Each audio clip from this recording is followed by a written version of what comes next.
शेख मुहक्किक शाह अब्दुल हक मुहद्दिस दिल में हदीस में हमारे उस्ताद हैं।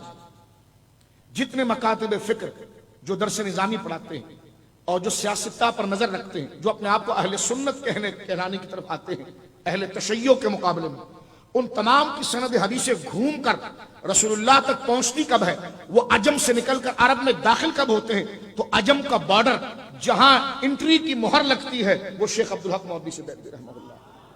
सबके इल्मी वीजे चेक होते हैं जिस आखिरी बॉर्डर पे, और उसके बाद वहां से एंट्री की मोहर लगती है और वो बराह रास्त फिर मौला मुर्तजा से होता हुआ, शेखैन से होता हुआ बारगाह मुस्तफा में पहुंचता है। जिस तरह मुल्कों की सरहद होती है कि आप यहां से उस मुल्क में पहुंचने के लिए अपना एक पासपोर्ट रखते हैं, फिर उस मुल्क का वीजा रखते हैं। वीजा वो मेरे भाइयों जाली है या सही, पासपोर्ट सही है कि नहीं, आखिरी एंट्री बोर्डिंग कार्ड लेने के बाद, सामान लोड करने के बाद इमिग्रेशन ऑफिसर के पास होती है। वो इमिग्रेशन ऑफिसर खुद एक रियासत होता है, वो खुद एक रियासत होता है, उसका कलम चलना रियासत की इजाजत। उसके बैज पर उसका नाम कुछ भी लिखा हो, लेकिन जिस कुर्सी पर वो बैठा है वो पूरा एक वतन होता है, पूरी एक रियासत उसका। हाँ, पूरी रियासत कहां, आप क्यों आगे चले गए जी? इमिग्रेशन ऑफिसर ने स्टैंप लगा दी। अरे वो तो अब्दुल्ला था। मैंने कहा अब्दुल्ला जब तक था जब कुर्सी से नीचे था, कुर्सी पर बैठ गया तो पूरा पाकिस्तान है, वो पूरी वो रियासत है। हर आदमी इस बात को समझता है। तो आपने जिस वतन की तरफ जाना है वहां का पहले एंट्री वीजा आप लेते हैं, फिर आप इस वतन के हैं भी कि नहीं जो उधर जाना चाह रहे हैं, तो इसके लिए आप अपनी नेशनलिटी के तौर पर पासपोर्ट को शो करते हैं। ये पासपोर्ट बताता है कि आप इस वतन के हैं, वीजा बताता है कि आपको इजाजत वहां जाने की है, और इन दोनों की तस्दीक इमिग्रेशन ऑफिसर आपका डेटा चेक करके करता है। बिल्कुल इसी तरह आप आलिम हैं, ये आपका पासपोर्ट है, आप मदीने तक पहुंचना है, ये आपका वीजा है, इसका इमिग्रेशन ऑफिसर शाह अब्दुल हक मुहद्दिस दिल्ली है।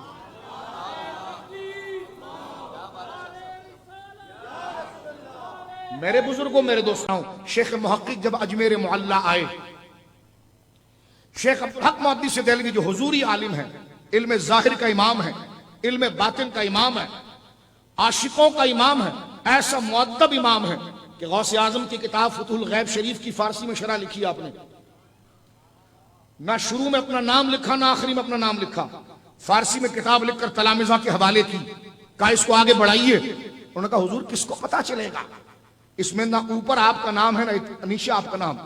गौसे आजम के इतने दकीक फरामीन को आपने जिस तरह हल किया तो रो पड़े। फरमा अब्दुल हक की भी कोई औकात है कि गौस पाक की किताब पर इसका नाम लिखा जाए? यह है फक्र। इल्मी किब्र से निकलना चाहिए, इल्मी रऊनत से मेरे दोस्त को निकलना चाहिए। गौर कीजिए आप, अल्लाह मुझे भी ऐसा करे, आपको भी ऐसा करे। शेख मुहक्किक अब आए हैं ख्वाजा के दरबार पर, ख्वाजा गरीब नवाज के दरबार पर जब शेख मुहक्किक आ गए तो घुटनों के बल बैठ करके लगे, ए गरीब नवाज, क्योंकि हर बंदा आगे पीछे हो रहा था। हिंदुस्तान का सबसे बड़ा आलिम आया है, हिंदुस्तान में जितनी दरसगाहें चल रही हैं सबके पीछे लाइट यहीं से आई है। ये बंदा खुद सरचश्मा इल्म है, ये खुद चश्मा है जिससे सारी खानकाहें इल्म की फैली। जब ये खुद आया तो घुटने के बल बैठकर मुहक्किक अल-इतलाक शेख अब्दुल हक मुहद्दिस दिल्ली आंसू बहाते हुए ख्वाजा की बारगाह में गोया हुए, हुजूर मैं अपना इल्म दरवाजे पर छोड़ आया हूं। समझा? इस हॉल के दरवाजे पर आ गए ना तो आपने अपना मर्तबा बाहर छोड़ देना है। आप सैयद साहब होंगे, आप सिद्दीकी होंगे, आप उस्मानी होंगे, आप बड़े आलिम होंगे, आप बड़े मुफ्ती होंगे, आप बड़े बुजुर्ग होंगे, बड़े ताजिर होंगे, मालदार होंगे, लेकिन वो दरवाजे के बाहर इस वक्त आप सब गरीब नवाज की बारगाह में मैं और आप। मैं निकम्मा इसलिए ऊपर बिठाया गया कि ताकि सबको देखकर बात कर सकूं। इसमें मेरी कोई फजीलत नहीं, वल्लाह ना इसका खतरा हमारे दिल में है, हम इस लायक नहीं, बल्कि आप ये आदाब महफिल होते हैं जिसको मुझे भी मलहूज रखना है।